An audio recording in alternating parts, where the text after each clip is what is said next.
Hello students, आज हम complete chapter principles of inheritance and variation को एग्जैक्टली इसी नोट्स पेज के अकॉर्डिंग रिवाइज करेंगे। सो स्टार्ट करते हैं from top left. Father of genetics J Mendel. सबसे पहले आते हैं ग्रेगोर योहान मेंडल, जिनको फादर ऑफ जेनेटिक्स कहा जाता है। मेंडल ने इनहेरिटेंस यानी ट्रेट्स पेरेंट्स से ऑफस्प्रिंग तक कैसे ट्रांसफर होता है इसको पी प्लांट पार स्टडी किया। ए फ्लैट क्वेश्चन आता है कि मेंडल ने पी प्लांट हाई क्यों चूज किया।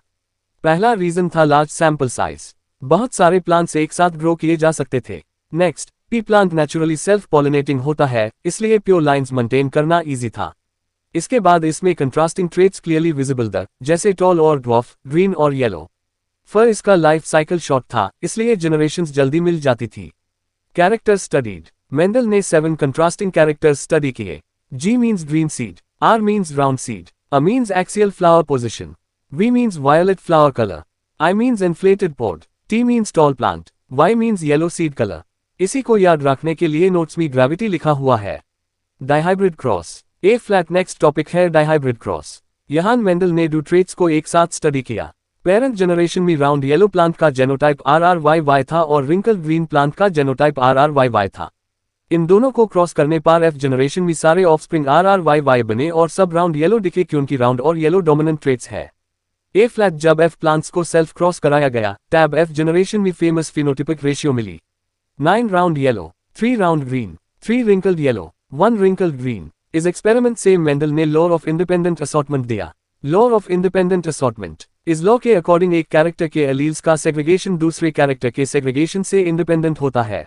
मतलब सीड शेप और सीड कलर एक दूसरे को इन्फ्लुएंस नहीं करते।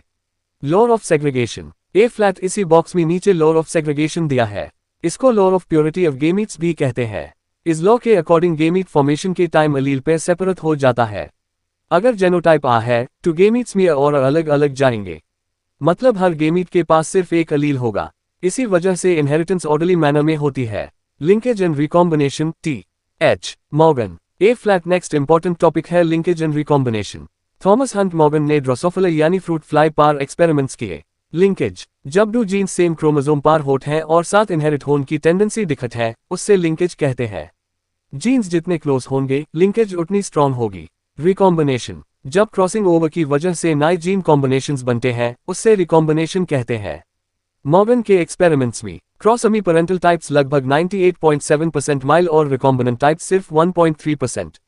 इसका मतलब जीन्स बहुत क्लोज थी और लिंकेज स्ट्रॉन्ग थी। नेक्स्ट क्रॉस बी में पेरेंटल टाइप्स 62.8% और रिकॉम्बिनेंट टाइप्स 37.2% माइल। यहाँ जीन्स कंपैरेटिवली डॉर्डर, इसलिए क्रॉसिंग ओवर ज़्यादा हुई और रिकॉम्बिनेशन भी ज़्यादा मिला। Monohybrid cross. A flat right side में मोनोहाइब्रिड क्रॉस दिया गया है। यहाँ सिर्फ एक ट्रेट स्टडी किया जाता है। पेरेंट जनरेशन में TT और TT प्लांट्स क्रॉस किए गए।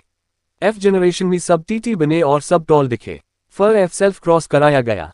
एफ जनरेशन में phenotypic ratio equals 3 tall, 1 dwarf. Genotypic ratio equals 1 TT, 2 TT, 1 TT. ये मेंडल के लॉ ऑफ डोमिनेंस और सेग्रीगेशन को सपोर्ट करता है। Sex determination. A flat next topic है sex determination. Humans and drosophila. Human males XY होते हैं और फीमेल्स XX होती है। फादर X या Y क्रोमोसोम दे सकता है, मदर हमेशा X क्रोमोसोम देगी। अगर XX कॉम्बिनेशन बना टू फीमेल, अगर XY कॉम्बिनेशन बना टू मेल। Other insects. कुछ इंसेक्ट्स में एक्सो सिस्टम होता है। फीमेल XX और मेल XO होता है। बर्ड्स में ZW सिस्टम होता है। यहाँ फीमेल ZW होती है और मेल ZZ होता है। हनीबी में स्पेशल हैप्लोडिप्लॉइड सिस्टम होता है। फर्टिलाइज्ड एग से डिप्लॉइड फीमेल बनती है। अनफर्टिलाइज्ड एग से हैप्लॉइड मेल बनता है। Law of dominance. A flat नीचे लेफ्ट साइड में लॉ ऑफ डोमिनेंस दिया गया है। मेंडल के अकॉर्डिंग जीन्स पैर में प्रेजेंट होते हैं। जब हेटेरोजाइगस कंडीशन होती है, जैसे TT, two dominant allele recessive allele को मास्क कर देता है। इसलिए TT प्लांट टॉल दिखेगा और ड्वार्फ ट्रेट एक्सप्रेस नहीं होगा। एक्सेप्शंस। लेकिन कुछ एक्सेप्शंस भी है। Incomplete dominance. स्नैपड्रैगन प्लांट में रेड और व्हाइट फ्लावर क्रॉस करने पर पिंक फ्लावर बनता है। यहाँ कोई भी अलील कंप्लीटली डोमिनेंट नहीं होता। कोडोमिनेंस। AB ब्लड ग्रुप में A और B दोनों अलील्स एक साथ एक्सप्रेस होते हैं। यहाँ दोनों इक्वल इंपॉर्टेंस दिखत है। Chromosomal theory of inheritance. A flat next topic है क्रोमोसोमल थियरी ऑफ इनहेरिटेंस। ये थियरी सटन और बोवेरी ने दी थी। इन्होंने बताया कि जीन्स क्रोमोसोम्स पर प्रेजेंट होते हैं। फर 1900 में ह्यूगो द व्रीज, कार्ल कॉरन्स और वॉन शर्मिक ने मेंडल के काम को रीडिस्कवर किया। पॉलीजेनिक इनहेरिटेंस, कुछ कैरेक्टर्स मल्टीपल जीन्स कंट्रोल करते हैं, जैसे स्किन कलर, इसको पॉलीजेनिक इनहेरिटेंस कहते हैं। प्लीआयोट्रोपी, कभी एक जीन मल्टीपल ट्रेट्स को अफेक्ट करता है, इससे प्लीआयोट्रोपी कहते हैं। Mendelian disorders, a flat next box में कुछ इंपॉर्टेंट जेनेटिक डिसऑर्डर्स दिए गए हैं। कलर ब्लाइंडनेस, ये सेक्स लिंक्ड रिसेसिव डिसऑर्डर है, मोस्टली मेल्स में देखा जाता है। रेड और ग्रीन कलर्स आइडेंटिफाई करने में डिफिकल्टी होती है। हीमोफीलिया, ये भी सेक्स लिंक्ड रिसेसिव डिसऑर्डर है, ब्लड क्लॉटिंग प्रॉपर नहीं होती, छोटी इंजरी पर भी ब्लीडिंग ज्यादा हो सकती है। सिकल सेल एनीमिया, ये ऑटोसोमल रिसेसिव डिसऑर्डर है, बेटा ग्लोबिन चेन के 6th पोजीशन पर ग्लूटामिक एसिड की जगह वैलिन आ जाता है। आरबीसी सिकल शेप की हो जाती है। फिनाइलकेटोनुरिया, ये ऑटोसोमल रिसेसिव डिसऑर्डर है, फिनाइलएलेनिन मेटाबोलाइज करने वाला एंजाइम एब्सेंट या डिफेक्टिव होता है, इससे मेंटल रिटार्डेशन और पिगमेंटेशन डिफेक्ट्स हो सकते हैं। थैलेसीमिया, ये हीमोग्लोबिन सिंथेसिस से रिलेटेड डिसऑर्डर है, अल्फा थैलेसीमिया क्रोमोसोम 16 के जीन्स से रिलेटेड है, बेटा थैलेसीमिया क्रोमोसोम 11 के HBB जीन से रिलेटेड है। Chromosome disorders, a flat next topic chromosome disorders है। अनप्लॉइडी, जब एक या कुछ क्रोमोसोम्स की नंबर एबनॉर्मल हो जाए तो अनप्लॉइडी कहते हैं। पॉलीप्लॉइडी, जब क्रोमोसोम सेट्स नॉर्मल से ज्यादा हो जाए तो पॉलीप्लॉइडी कहते हैं।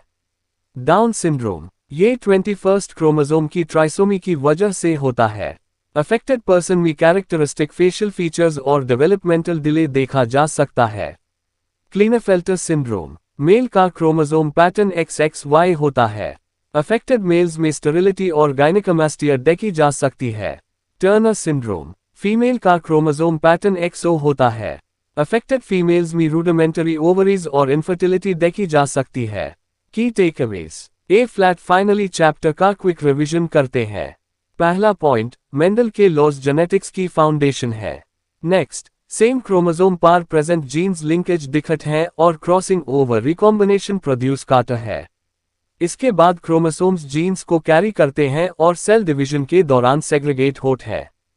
फर इनहेरिटेंस पैटर्न्स को समझकर जेनेटिक ट्रेट्स और डिसऑर्डर्स को एक्सप्लेन किया जा सकता है। लास्ट पॉइंट, जेनेटिक्स बायोलॉजी को हेल्थ और एवोल्यूशन से कनेक्ट करता है। और इसी के साथ complete chapter principles of inheritance and variation का रैपिड रिवीजन फिनिश होता है। अगर आप ये पूरा फ्लो समझ गए तो NCERT के मोस्ट इंपॉर्टेंट कॉन्सेप्ट्स एक हाई पेज में रिवाइज हो जाते हैं। Thank you.